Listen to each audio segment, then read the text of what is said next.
Bonsoir Evelyne. Bonsoir, D'où nous appelez-vous Evelyne? de Montreuil. De Montreuil. Et quel âge avez-vous? J'entends pas beaucoup. Quel âge avez-vous Evelyne? J'ai pas compris. Bon, c'est pas grave. Votre âge, je vous demandais votre âge. 75. D'accord. De quoi voulez-vous me parler Evelyne? Dites-moi. Parce que je crois. De quoi voulez-vous me parler? Qu'on rend les gens un peu fadas dans la mesure où on leur dit n'importe quoi et que mais je connais une certaine vérité. C'est-à-dire? Mon fils a eu un cancer de la gorge. Il avait une masse énorme. Le médecin a dit on va vous soigner, on va vous la retirer. Sur ce, il est parti déjà 19 jours en vacances. Et mon fils avait besoin de soins d'urgence. Après, on l'a opéré.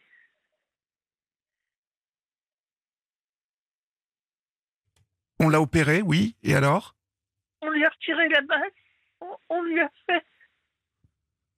fait des rayons.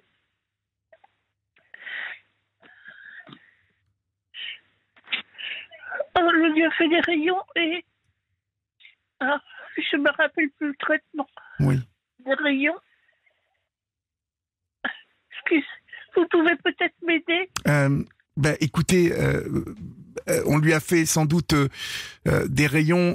Moi, j'ai quelqu'un dans ma famille qui a eu un cancer de la gorge et on lui a fait surtout des rayons et une chimiothérapie. Voilà. Et Voilà, je sais que c'est un cancer qui se soigne, mais qui est très très douloureux. Qui est très très difficile à traverser et que malheureusement ce cancer peut emporter celui qui l'a, quoi. Donc oui, mais j'ai pas compris comment il a pu l'avoir. Parce que dans ma famille, il y avait qu'une personne qui avait, il y avait plusieurs personnes qui avaient des cancers, mais il y a que mon fils qui avait celui-là. Mon mari est mort d'un cancer des poumons, mon père aussi. Bon, c'était des fumeurs. Et mon fils, cette masse qu'on voyait dépasser de sa peau, c'était horrible. Mais je vivais pour lui. Je voyais bien qu'il avait mal et je ne savais plus quoi faire pour le oui, mais c'est soulager. très très douloureux. Ce cancer est très douloureux. Alors, à un certain moment, il a demandé à partir à l'hôpital. Moi, je lui ai laissé tout son temps. Je ne voulais pas intervenir. Il voulait plus manger parce il avait, comment ça s'appelle? On lui avait mis des tuyaux au début dans le nez, etc. Mais on lui a fait un système de nourriture au ventre. Et il a préféré rentrer à la maison que je puisse, moi, le soigner. Parce qu'il savait que je lui faisais du bien. Oui. Que j'étais à sa merci. Mais ça me faisait plaisir. Les médecins sont venus à la maison alors que je demandais de l'aide. Je demandais une infirmière. Je demandais de l'aide. Je voulais changer ses draps. J'ai pas pu. J'étais toute seule. Oui. Mais il était où? Il était chez vous ou il était à l'hôpital? Au début, il est resté à l'hôpital le temps de l'opération. Oui.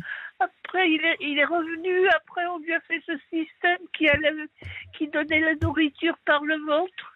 Et ça, petit à petit, c'est lui qui m'a appris comment le faire. C'est pas normal. Mais bon, je le faisais. Jusqu'au jour où il pouvait plus manger. Il avait trop mal. Il avait mal à la tête. Il avait mal sans arrêt. Et j'avais demandé à quelqu'un. Ils sont venus, ils se sont installés dans la chambre. Et j'aurais dit, écoutez, aidez-moi à changer au moins ces draps. Ils n'ont pas bougé. Je ne supporte plus les médecins. Oui, je comprends. Mais vous savez, peut-être que votre fils vous a épargné en ne vous disant pas complètement la vérité, Evelyne, non? Non, mais je le comprends. Mais ce que je comprends pas, c'est que les médecins ne m'aient pas aidé. Non, c'est étonnant, oui. Et surtout, ce qui est étonnant, c'est qu'il ne vous ait Ils pas... venaient avec leur petite serviette, ils s'installaient dans la chambre. Je dormais avec mon fils, on était dans la même chambre, pour pouvoir le soigner, l'aider comme je pouvais. Oui. Mais changer ses draps, je ne pouvais pas. Il faisait 80 kilos. C'est pas beaucoup. Mais il était grand, 1m80. C'était un beau garçon. Oui. Et il avait 50 ans. Le jour de son anniversaire, il est mort. Donc pour moi, c'était une échéance. C'était une grosse déception. Il est mort parce que je pense qu'il a choisi ce jour-là. Parce que c'était son anniversaire. Oui. Et puis...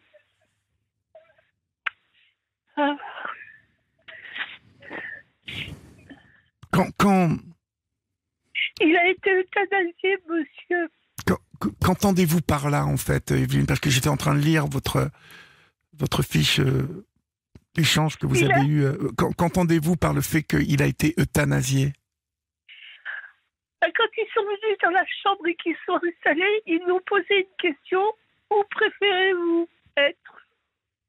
Mon fils a dit à l'hôpital, parce qu'il voyait que je ne pouvais plus rien pour lui. Oui. Mais il s'est jamais confié à moi. Je lui ai dit, écoute, peu importe ce que tu vas avoir, mais dis-moi-le, je sens qu'il y a un grave danger pour toi. Il me dit, maman, il ne pouvait pas parler, mais il me faisait comprendre que il me faisait comprendre qu'il ne pouvait rien faire. Oui.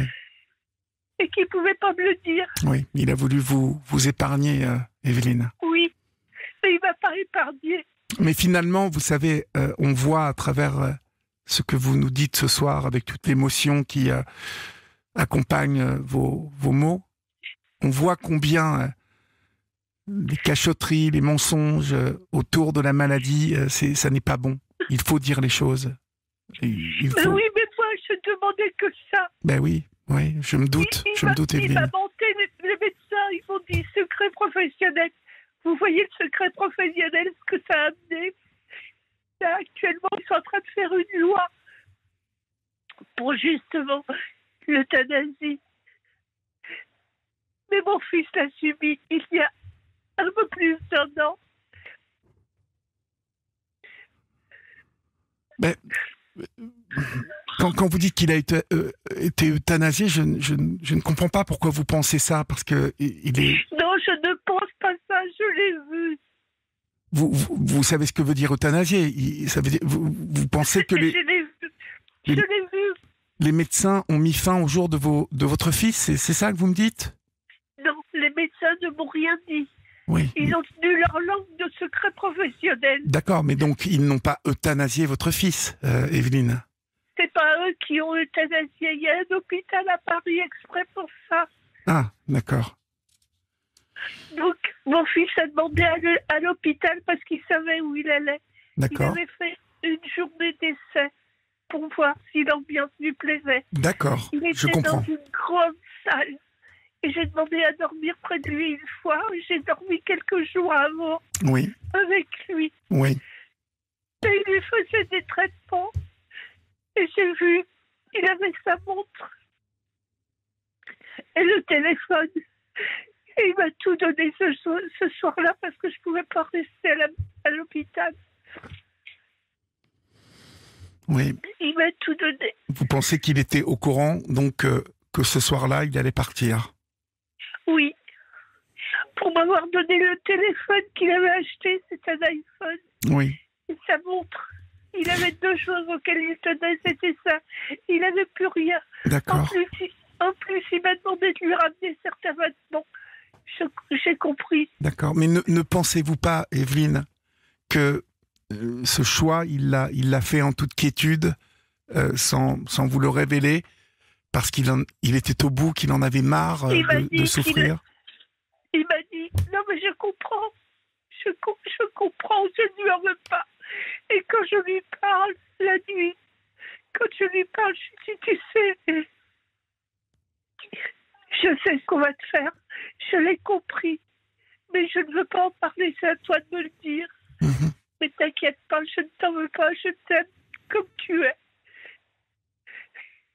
Et je l'aime encore. Ben oui, oui. C'est malheureusement, on entend combien l'ordre naturel s'inverse et qu'il est très difficile pour une mère de voir son enfant partir. C'est terrible. C'est terrible. Il m'a fait une lettre. Il m'a fait une lettre et j'ai pas retrouvé cette lettre. Oui. On va marquer une petite pause, Evelyne. Je suis désolé, et je vous retrouve dans quelques secondes, d'accord? D'accord. À tout de suite. Evelyne, oui, c'est un choix que votre fils a fait et malheureusement sans vous le dire, en fait. Je ne pense pas que cela aurait changé beaucoup de choses à votre peine que j'entends ce soir, mais il est certain qu'il aurait été mieux qu'il vous le dise, que c'était son choix. Mais il me l'a dit, mais en sous-entendu, il pouvait plus parler. Oui, parce que ce cancer, voilà, pour parler, c'est un enfer. Mais par contre, il m'a fait une lettre de 2 pages. C'était pas le genre à faire des lettres. Il préférait parler. Et ces lettres, elles ont disparu. J'ai subi 3 cambriolages. Oh là là. Et on vous les a volées, ces lettres? Plein de souvenirs qui sont partis, mais c'est pas grave. J'ai des photos qui sont parties. C'est pas grave parce que ce qui est important, c'est ce que vous éprouvez, ces sentiments que vous avez pour lui aujourd'hui. Ce qui est important, c'est ce que vous avez partagé avec lui. Et puis comme le disait tout à l'heure Laurent, notre premier témoin, vous savez, Evelyne, ceux que nous aimons, que nous avons aimés et que nous continuons d'aimer, eh bien, nous les portons en nous, jusqu'au bout, jusqu'à notre dernier souffle. C'est ça qui est important, c'est que vous continuiez à partager des souvenirs avec votre fils. C'était le seul fils que vous aviez ou vous aviez d'autres enfants, Evelyne? Non, j'ai eu que lui. D'accord. D'accord. Oui. Donc vous êtes seul aujourd'hui en plus. Oui. J'ai personne pour me faire les courses. J'ai personne pour me faire à manger. J'ai personne pour faire quoi que ce soit. Mais j'ai une personne quand même qui est adorable que je voudrais saluer ici, mais qui va me quitter. C'est une aide de vie. Une aide soignante, une aide de vie, oui. Une aide de vie, oui. Qui s'appelle comment? Donc, dites-moi. Elle me fait 2-3 courses, mais les heures, elles passent tellement vite que j'ai pas le temps de lui dire ce qu'il faut pour la maison. Oui. Et le ménage, j'en ai rien à foutre. Pour qui? Pourquoi? Mais elle vient tous les jours, votre aide de vie? Non. Non? 3 fois par semaine. D'accord. Et c'est la seule personne qui soit dans votre vie aujourd'hui? Voilà. Oui. Donc si vous nous écoutez, vous avez sans doute entendu les 2 témoignages que nous avons eus cette semaine et la semaine dernière sur justement les aides de vie. Et ces 2 dames nous disaient combien elles aimaient leur métier, combien elles sentaient l'importance qu'elles revêtaient dans la vie de celles et ceux dont elles s'occupaient. C'est très important. Mais c'est vrai que 3 fois par semaine, ça fait pas lourd. Vous n'avez pas le droit. Surtout qu'elle reste pas avec moi, elle fait mes courses. Oui. Là, j'ai des problèmes pour récupérer un téléphone. Il me faut une pièce d'identité. Je ne marche plus, il faut que j'aille à la mairie pour pleurer une pièce d'identité. J'ai pas de photo, j'ai rien du tout. Vous êtes à Montreuil? Oui. Et pourquoi vous n'appelez pas l'assistante sociale qu'elle vous aide à faire tout ça? Je sais pas. Il faut le faire, Evelyne. Parce que j'y pense pas. Oui.